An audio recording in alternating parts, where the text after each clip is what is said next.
अस्सलाम वालेकुम दोस्तों, आज मैं आपको एक सबक आमूज कहानी सुनाने जा रहा हूँ। वो जो मैं आप गौर से सुनेंगे। मेरे कहानी का उन्वान है बादशाह और गरीब शख्स। एक बार एक बादशाह एक वीराने में गया। वहाँ एक झोपड़ी थी। उस झोपड़ी में एक गरीब शख्स रहता था। उस गरीब शख्स ने बादशाह की बहुत खिदमत की। बादशाह जब जाने लगा तो उसने अपने हाथ से एक अंगूठी उतारी और गरीब शख्स को दे दिया और कहा, मैं बादशाह हूँ, अगर तुम्हें कोई जरूरत पेश आई तो हमारे महल में आ जाना। वहाँ जो दरबार होगा उसी अंगूठी दिखा देना, वो हमसे मुलाकात करवा देना। ये कहकर बादशाह चले गया। कुछ दिनों के बाद गरीब शख्स को कोई जरूरत पेश आई। वो बादशाह के महल में गया। उसने दरबार को अंगूठी दिखाई। दरबार ने कहा, बादशाह की मोहर लगाने वाली अंगूठी आपके पास। बादशाह का हुक्म था कि जिसके पास भी वो अंगूठी होंगी उसको हमसे मुलाकात करवा देना। दरबार ने गरीब शख्स को बादशाह के कमरे तक ले गया। इत्तेफाक से बादशाह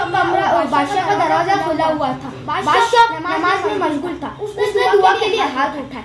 गरीब शख्स वहाँ से जाने लगा। दरबार ने कहा, ऐ गरीब शख्स, आए हो तो मिलके तो जा। गरीब शख्स ने कहा, नहीं, मेरा काम हो गया है। वो जैसे ही पलटा वैसे ही बादशाह नमाज से फारिग हुआ। दरबार ने उसे पूरी बात सुनाई। बादशाह ने कहा, जा उसे फौरन बुला। बादशाह ने गरीब शख्स से पूछा, आए हो तो मिलके तो जा। गरीब शख्स ने कहा था, वो आपने कहा था कि जरूरत पेश आई तो हमारे महल में आ जाना। मुझे कोई जरूरत पेश आई तो मैं यहाँ आया हूँ, लेकिन मैंने देखा कि आप किसी से मांग रहे हैं तो मेरे दिल में ये ख्याल